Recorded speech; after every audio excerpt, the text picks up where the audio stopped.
Green climate fund GCF এর অদক্ষতা এবং দুর্নীতির কারণে সবুজ জলবায়ু তহবিল থেকে বঞ্চিত হচ্ছে বাংলাদেশের মতো ঝুঁকিপূর্ণ দেশ। কমেছে বরাদ্দ, এতে বাংলাদেশের মতো ক্ষতিগ্রস্ত দেশের ওপরে ঋণের বোঝা বৃদ্ধি পাচ্ছে।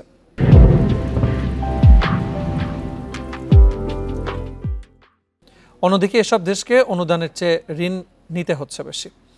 বুধবার জলবায়ু বিষয়ক এক প্রতিবেদনে টিআইবির এই তথ্য উঠে এসেছে। সকালে টিআইবির কার্যালয়ে আয়োজিত এক সংবাদ সম্মেলনে টিআইবির গবেষকেরা বলেন, জিসিএফ দুর্নীতিমুক্ত প্রতিষ্ঠান বলে নিজেকে দাবি করলেও তার অনুমোদিত প্রতিষ্ঠানগুলো দুর্নীতিগ্রস্ত।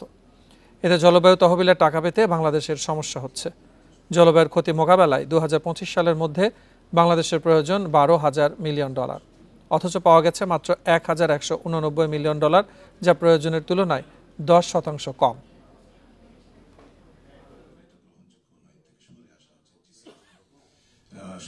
আমলাতান্ত্রিক জটিলতা মূলত এবং তার সাথে প্রক্রিয়াগত জটিলতা এবং কিছু কিছু শর্তাবলী যেটি উন্নয়নশীল দেশের জন্য প্রায় একেবারে নিষিদ্ধ করার মতো একটা জায়গায় তারা কিছু কিছু শর্তাবলী আরোপ করেছে শুরু থেকেই, এবং সেটির সুযোগ নিয়ে তারা কিন্তু আবার আন্তর্জাতিক সংস্থার দিকে ধাবিত হয়েছে।